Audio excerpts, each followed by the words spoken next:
and welcome to BSing Insurance. My name is Stephanie. And I'm Brian. And we are so glad you found us. We're here to BS some insurance. BSing Insurance today. Grab a drink and come back and let's chat. Today we're going to talk about recruiting agents to sell Medicare and ACA health insurance. Sounds interesting. It's very interesting because I think so many agents get in this business under some of these companies that a big part of your numbers are all about recruiting, and they've never recruited anybody a day in their life.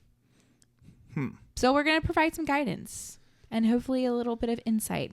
And if you are coming to our podcast and you're looking for a home, keep listening because this is for you as well. We're here to teach everybody. Okay. So I guess we're going to start at team building. Let's say that you are part of a bigger organization and you do not have an agency license and you just want to build a team of people. You think you know everything that you need to know now and you're ready. You've been doing this a whole 60 seconds. That's more than enough time. So big thing we're going to talk about here is biting off more than you can chew, right? Biting off more than you can chew.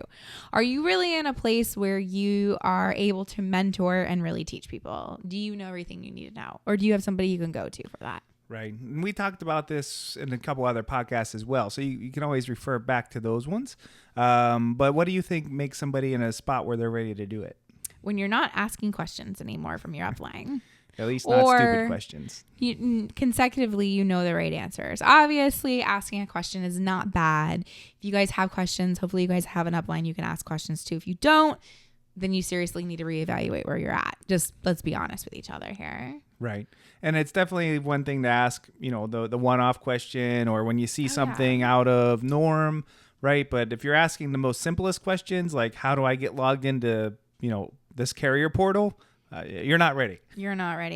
Remember, I think the big thing that I take on to my shoulders is the fact that every time I bring somebody on to our agency, I'm responsible for them. While they have a huge part in their own personal responsibility, I am the person that they are relying on. I am the person that has given them a commitment that, hey, I am going to help you be the best you can be.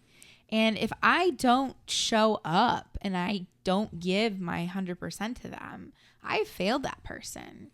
Right. And you're very responsible to them in that way, but you're also financially responsible for them. Oh, yeah. Talk about that a little bit. Yeah. I mean, if you have an agent underneath of you and you've trained them poorly and they're out there writing bad business and next thing you know, all their stuff gets charged back, you've paid them. And now they're gone, you're on the hook for that money. Yeah. So, if you paid somebody, you got paid, $1,000 for a life insurance policy, you've paid out $900 of it, right? Because the guy did all the work.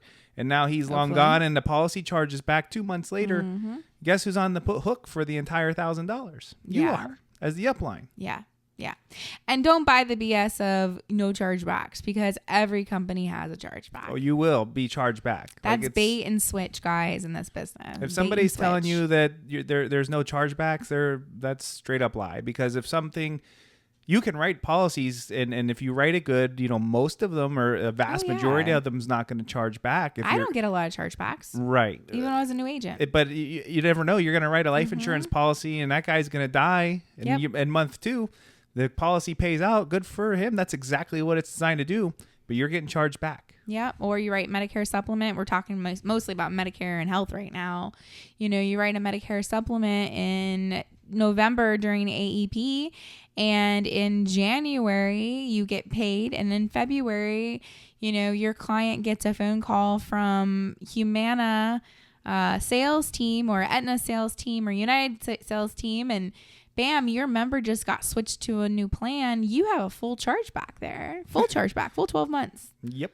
So that big check was nice, but does it stick? Your $306 goes away like that. Like that. So that is something you want to be aware of. And I think a lot of agents get in the business and team build, agency build, and they think that everyone thinks like them and everyone writes business like them.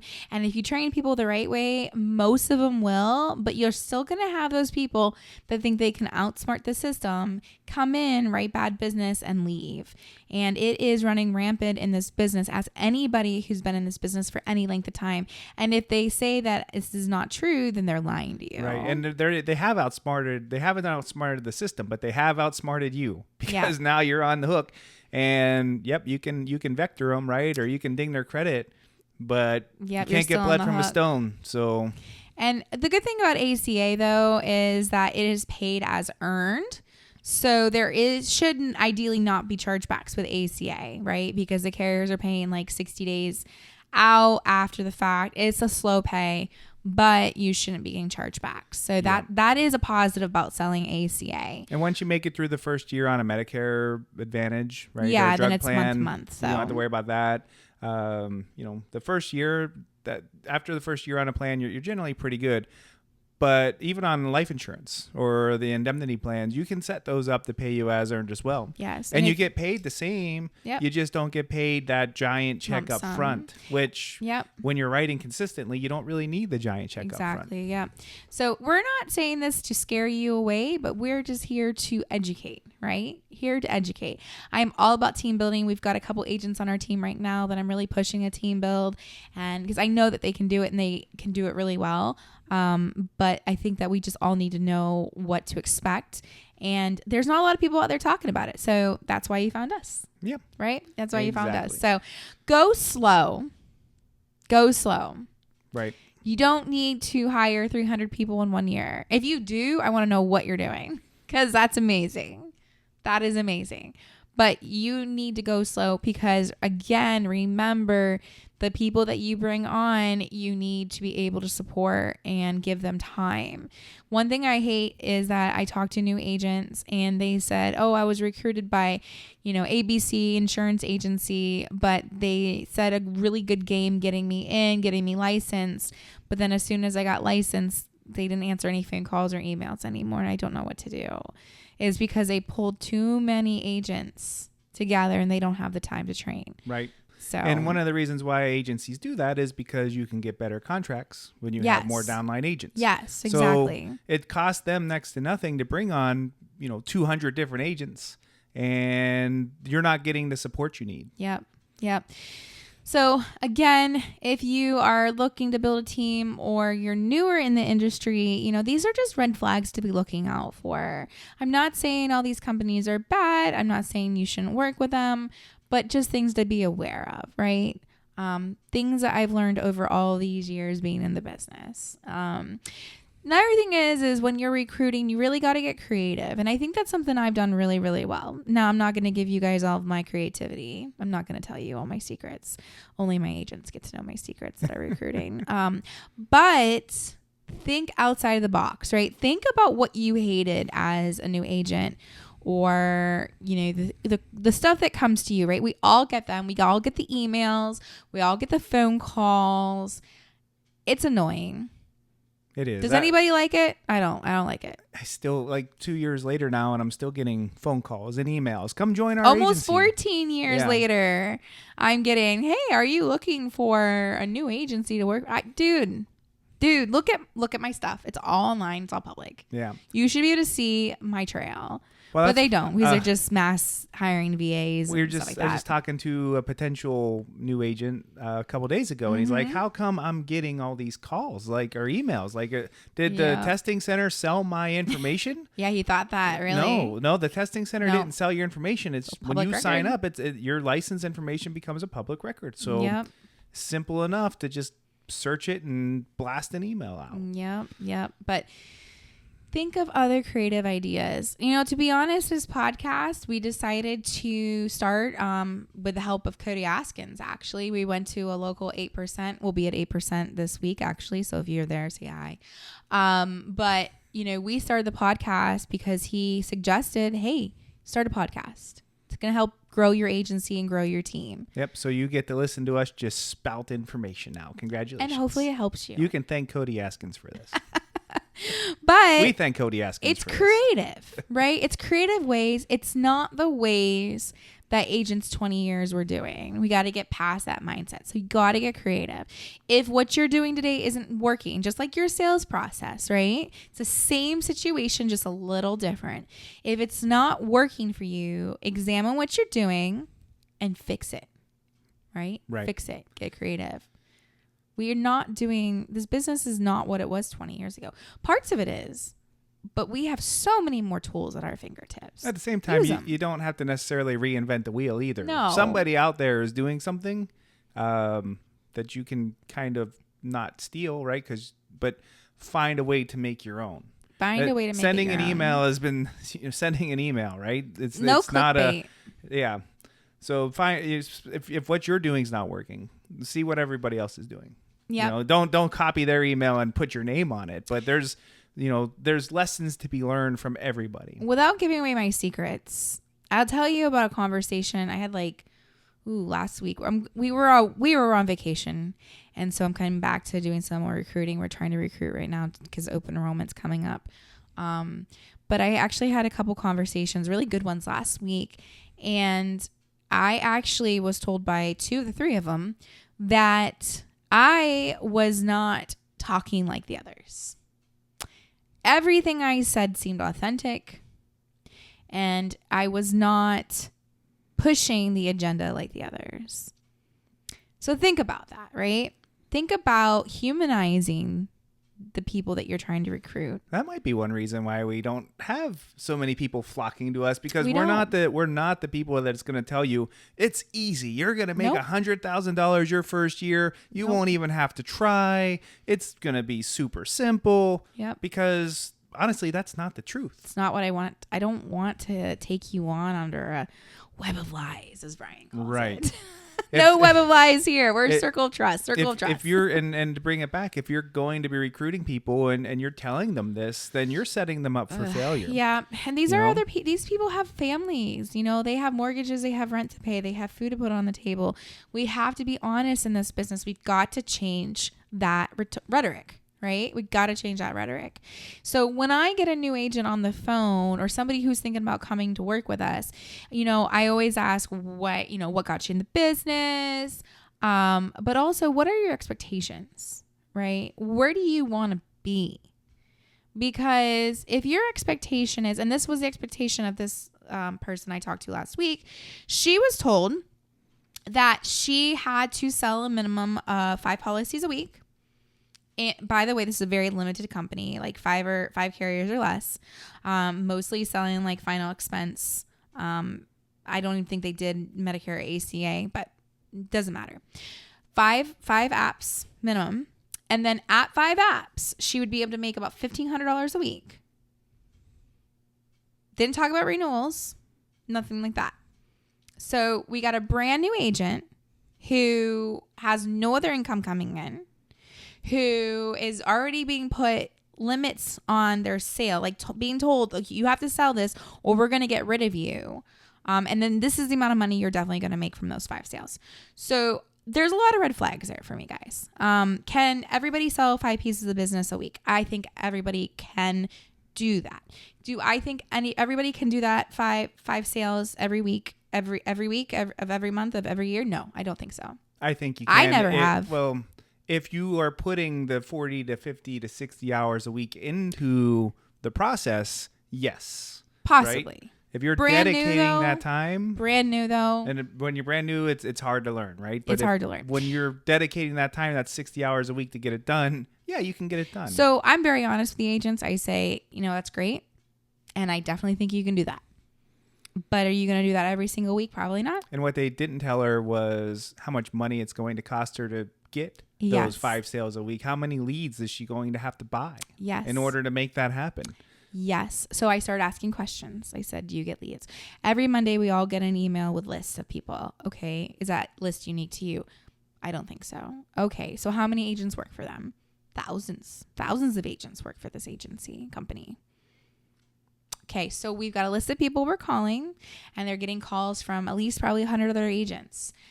they're going to be super excited to talk to you on the phone, right? So now we have to learn alternatives to find clients. No big deal, but what are we doing to train? Oh, yeah, they don't do that. Okay, so then you got your warm market, right? Which is great, which is going to work for a week or 2 or 3, and then you're going to be tapped out, right? So always, always, always starting these conversations with new agents, and I'm not talking them out of the business, but I'm talking to them about starting conversations and really thinking about where their business is going, right? Because what I don't want is bring on an agent that doesn't have the drive to do the business like they need to, first and foremost, right? Because if they think that they're just going to be handed leads, call them and make a bunch of sales, that's not my ideal agent. Maybe a telesales agency, like, you know, a center, like if you have a bunch of calls coming in and you're paying them an hourly rate, you know, that might be it. But for us as an agency, that's not really the way we're set up. So that's not really the agent I'm looking for. So really, you're building a team. You've got to figure out what type of agent you're looking for, be honest on that, and then scale your recruiting around that, right? Ask the questions. I did not do that in the beginning. I didn't. I did not. I got a couple people into their insurance license, and I had a lot of expectations for them because of their past careers, but I didn't ask kind of questions like that, and I didn't start conversations like that. And unfortunately, I had a couple agents not succeed. Not because we didn't train, not because we weren't there for them. It's just they didn't have the drive. They didn't have the capability in their own mind, maybe, discipline to really put what they needed to put forth. Because maybe, you know, maybe my communication with them wasn't what it should have been. Maybe their communication to me wasn't what they should have been. But these are expectations you want to set in that first appointment with a new potential agent while you're team building. Do you want to add anything to that? No, I mean, with some of those people that you're talking about, it definitely was. I won't say that you gave them a false sense of, you know, ability. No. Right. But there was questions I should have asked. There's questions you should have asked. And this job is harder than, you know, when you watch from the outside what it looks like. Right. It's hard to go for a lot of people, especially it's hard to even just go say hello to a stranger. It is. Right. Yeah. So, you know, some people have the gift of gab and they can walk up to anybody and talk.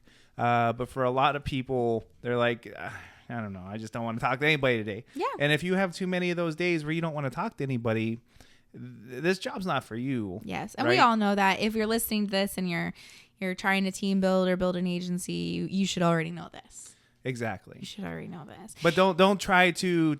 It's hard to teach somebody how to have that. You can't teach it. You can develop that over years. That's what I had to do. You know, develop that over years, the ability to just go start a conversation with somebody. Yeah. But it's really hard to do that when whether you make money to pay your mortgage depends on your ability to do it, and you just can't do it. Yeah. So, no doubt.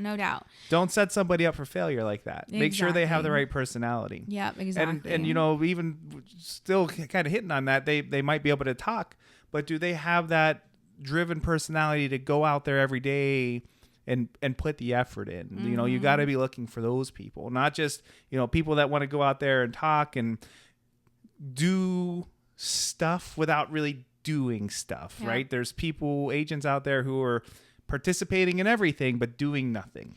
Yeah, being able to execute. But again, having parts of that we can teach. Of that we can teach. But we want to set expectations. We want to build a community here, right? We want to build a community. That's our goal here at SVG. I opened the insurance agency because I wanted to build a bunch of me. I wanted to build a lot of people that do really good in their community and really, really put an effect on their community. This is why I've been in the Medicare market for almost 14 years now. And I love people and I love the senior market. And I want to make a lot of people like me. But I know what I've done wasn't necessarily ridiculously hard, but it's not everybody's cup of tea, right? And that's the things that we need the new people to hear, right? Not because we want to discourage people from the business. We just want to set expectations properly in the beginning so we don't get anybody messed up. Like one person I talked to, single mom, wonderful lady. She basically was told to quit any sort of job she had, side job, side hustles, anything, so she could commit to this full time, which I totally think to be super successful in this business, you have to have, this has to be your main focus. But also as a single mom, you've got to protect yourself. So I told her, I said, it might not be a bad idea, like on the weekends, to grab a bartending job, right? Mm-hmm. Just so you have some extra cash coming in just for the first couple months, right? Something nobody's ever told her. Again, you can disagree with me if you're running a team or an agency, but I think most team builders and agency owners will agree with me that it's important to make sure that you are setting somebody up confidently so they stay with you. Last thing I want is an agent to come and get their license, get their AHIP done, get their FFM done, get everything in order, attend all these appointments, and then in 3 weeks they're out of money and they have to quit and go get another job. I've seen it. I've talked to those people. I talked to agents that got recruited by these companies and they're like, yeah, I'm going to have to quit because I haven't got a paycheck in 3 weeks and I need to make my mortgage. Yep. If I had talked to them, I'd been like, okay, go get a serving job or something. We live in Florida, so we have a lot of hospitality jobs around us. So when I say go get a serving or bartending job, I say that because it's one of those fields that you can pick up 1 or 2 nights a week, really not take out of your schedule too much, and make a couple $100 pretty quickly, so you can pay your electric bill. But if you invest a month into somebody, you got all that time and getting them contracted and training, and then all of a sudden they're like, yeah, I just can't do this anymore. I'm not making any money. You wasted that month. Yep, you wasted that time. Month. You wasted your time. You wasted your money. So this is for you too. Don't waste your time. Your time is valuable. Very valuable. Their time is valuable. Your time is valuable. Let's not waste it. Just make sure you're getting the right people. Yep, exactly. So padding those numbers is not worth the headache. I would love to hear your input. So if you follow us on YouTube, hit that like, hit that subscribe, and comment. I would love to hear some creative tips and some tricks to recruiting, team building. And on the flip side, questions that you have. Maybe you want to start doing this and you just don't know where to start. One more thing. We are recording this in the middle of July 2024. And just a little message to you guys, if you're not paying attention, AHIP's open now, so you should get that done. Go get it done now. And your carriers are open now, so you should get those done. And don't wait. If you have any CEs due by the end of the year, get those done. Because when season starts, you're going to be busy. Hopefully, you're not going to have time to get it done. So get it done. Yes. And if you're one of our agents listening to this, hint, hint. Hint, hint. I think more than half of them are done. Yeah. Now, more than half. More than half of us are done. Yeah, I know. I haven't. I need to do my hip. I'm on module 5, guys. I'm module 5. So it's hard. So but AHIP's not hard. That's not what you're saying. No. Just getting everything done in the day is hard. As a team builder agency owner, guys, listen here for a second. I have never been busier in my life than I have been the last 2 years. It is so much easier just to go out and sell things and go home. Just gonna put that out there. Yeah. So much easier. But personally, I love teaching people. I love coaching. So there's that. But I will get my AHIP done. Message for everybody. Go be social with us. Love you guys. Be social. Find us on the Facebook, BSing Insurance, the podcast. We are all over everywhere podcasts are being listened to. Spotify and Amazon and Apple and you name it. And our YouTube. We're really trying to build. Would appreciate a follow there. And I'd love to hear what you guys think. The good, the bad, the ugly. Give it to me. And if you or an agent that you know is looking for a home, I would love to set up a call with you. Just to let you guys know, we are licensed. We are based out of Florida, but we are licensed in Georgia, New York, Pennsylvania, Virginia, Indiana, Tennessee, and Georgia. I said Georgia already. Georgia's our newest state. Sorry, guys. And we are adding. We are constantly adding. So if you would like to come grow with us, we would love to chat with you. And come find us. So planting seeds of growth all over the place. all over. And if you're going to 8% in Springfield, Missouri, come say hey, give us a comment. admin@sbginsurancegroup.com is our email. We'd love to talk to you. And just say hey and connect with other agents around the country. Yep. Until then, we'll see you guys next time. All right. Bye. Bye.